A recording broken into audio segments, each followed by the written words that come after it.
When humans show the word death, they tend to turn a blind eye to it. Even on YouTube, where stimulating things get high views, the subject of death, the most stimulating subject, is not very popular in a way. Why is that?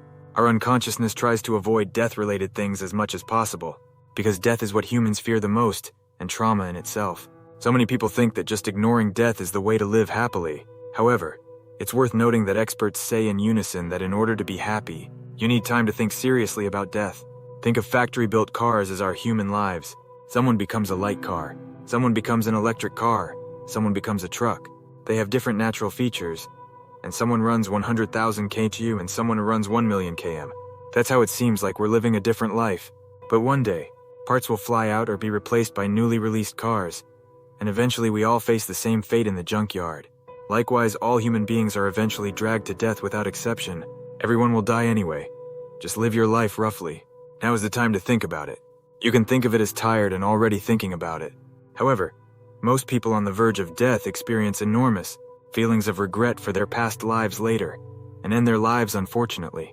If you had thought about death seriously beforehand, you would have lived a life that you would not regret more. After death, the world is unknown. However, we are well aware that there is only one life in this life. We all do not want to die an unhappy death in hindsight. What can help us the most is to know what kind of regrets most people have before they die and gain insight. The documentary director's book, Good Behavior, addresses a number of life-changing enlightenment that you have learned over the course of 15 years from meeting people of various backgrounds. Today we're going to cover a topic about regretting one's past life. It was when the author went to film a hospice ward with people about to die.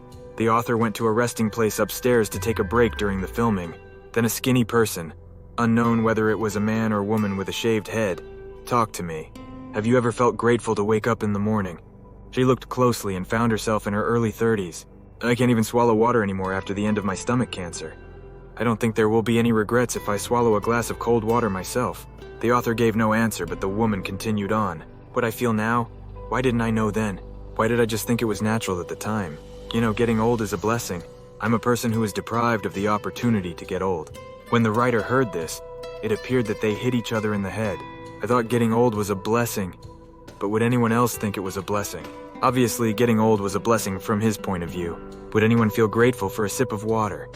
Most people would just feel so familiar and natural. You might think that you need to be in that situation like that woman to be able to feel grateful, but we can still feel grateful enough right now.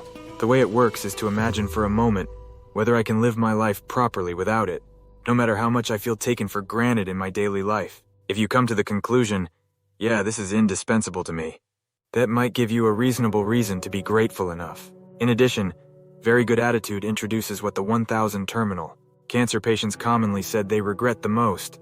To introduce some of them, the first thing is that you couldn't express yourself more to someone you care about.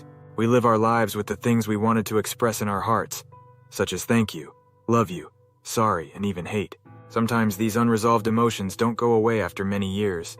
It is said that when it comes time to die, they regret the things they couldn't express at that time. Second, they regret that they didn't focus too much on their work. They think that it would have been better if they could have had more time for themselves, such as relaxing and traveling. Third, they couldn't take care of their health more seriously. This is something that is very natural, but is not well followed because of the familiarity with it today. So I think we should take some time to think seriously about death and develop the muscles and habits of our minds to be more grateful for the things that are familiar to us now. Today we talked about death and regret through the book, Very Good Attitude. I hope this video will deepen your life.